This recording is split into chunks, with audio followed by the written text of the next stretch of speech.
Olá, meu nome é Elara, faço parte da equipe WhySoFly e juntamente com a coautora Laiane Alves venho apresentar o nosso trabalho sobre influência de parâmetros da impressão 3D em peças em polímero com aplicação estrutural no aerodesign. Na nossa apresentação a gente vai abordar um pouco da motivação do nosso estudo, a metodologia que a gente usou, os resultados e fazer algumas considerações finais. Bom, a principal motivação para a escrita do nosso artigo foi obter conhecimento embasado sobre o assunto. No ano passado, a WhySoFly Micro teve o desafio de buscar novos métodos construtivos e materiais para os encaixes do avião, já que nos anos anteriores a equipe vinha enfrentando problemas com desgaste e métodos de construção. Quando cogitamos usar a impressão 3D, nossa principal preocupação foi a resistência dos filamentos, que é bem baixa quando comparado aos outros materiais que geralmente são utilizados no aerodesign, como os compostos de fibra, compostos em sanduíche, etc. No fim das contas, nós optamos por utilizar, já que concluímos que o incremento no peso vazio era insignificante perto da precisão construtiva oferecida por essa tecnologia. E fomos pesquisando mais sobre o assunto e conforme fomos estudando, vimos que era um nicho muito promissor e pouco explorado pela nossa equipe, já que a impressão 3D é algo acessível para a gente na universidade, a matéria-prima tem um custo baixo e o resultado final da peça fica muito bom, não se compara a nenhum método manual que possa ser implementado. Dessa forma, o nosso artigo, então, veio para tentar solucionar o principal problema da impressão 3D, né? Ou seja, buscar soluções de redução de massa desses componentes. Com esse objetivo muito claro, nós desenhamos uma metodologia para trabalhar de forma que obtivéssemos resultados conclusivos e quantificáveis para melhorar de forma sólida a aplicação dessa tecnologia no nosso projeto estrutural. Falando agora da metodologia, optamos por fazer ensaios de flexão, já que esse é o esforço que a aeronave está mais sujeita, como nas asas e empenagens, e para isso utilizamos como referência a norma ASTM D790, que é a norma que nos retorna especificamente as propriedades de materiais termoplásticos sujeitos ao ensaio de flexão de 3 pontos. Então, utilizamos o laboratório de ensaios da UFMG e fabricamos os corpos de prova conforme eles eram descritos nesta norma. Variamos nesse corpo de prova o material, a geometria e a porcentagem de preenchimento. Consideramos variar também a temperatura no local de impressão e a quantidade de perímetros, ou seja, a quantidade de revestimento que a impressora faz antes de iniciar o preenchimento, porém não foi possível devido à disponibilidade limitada do uso do laboratório. Além disso, procuramos minimizar ao máximo a influência de parâmetros aleatórios e de desvio amostral. Colocamos sempre os mesmos operadores nas máquinas, fizemos 6 corpos de prova de cada tipo e monitoramos a temperatura no local de impressão e de ensaios para que houvesse a menor variação possível. Como pretendíamos avaliar muitos parâmetros e estávamos buscando chegar a uma configuração ótima, optamos por uma metodologia em cascata, na qual era composta por 3 etapas e os resultados obtidos na etapa anterior nos diziam quais seriam os ensaios que deveríamos fazer na próxima etapa.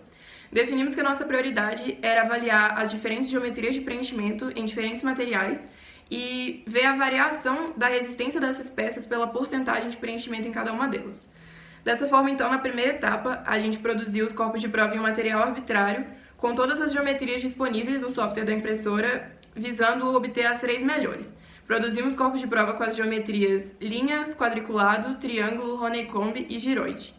Na etapa 2, com as melhores geometrias definidas, fabricamos corpos de prova em diferentes materiais, de modo a obter, para cada um deles, qual seria a geometria final que teria maior resistência.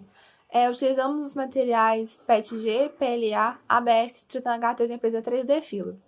Já na etapa 3, por fim, com obtida a melhor geometria para cada material, variou-se a porcentagem de preenchimento, de modo a ver se haveria um ponto em que era possível diminuir o peso de forma a não perder a resistência, o que seria o melhor padrão para o aerodesign.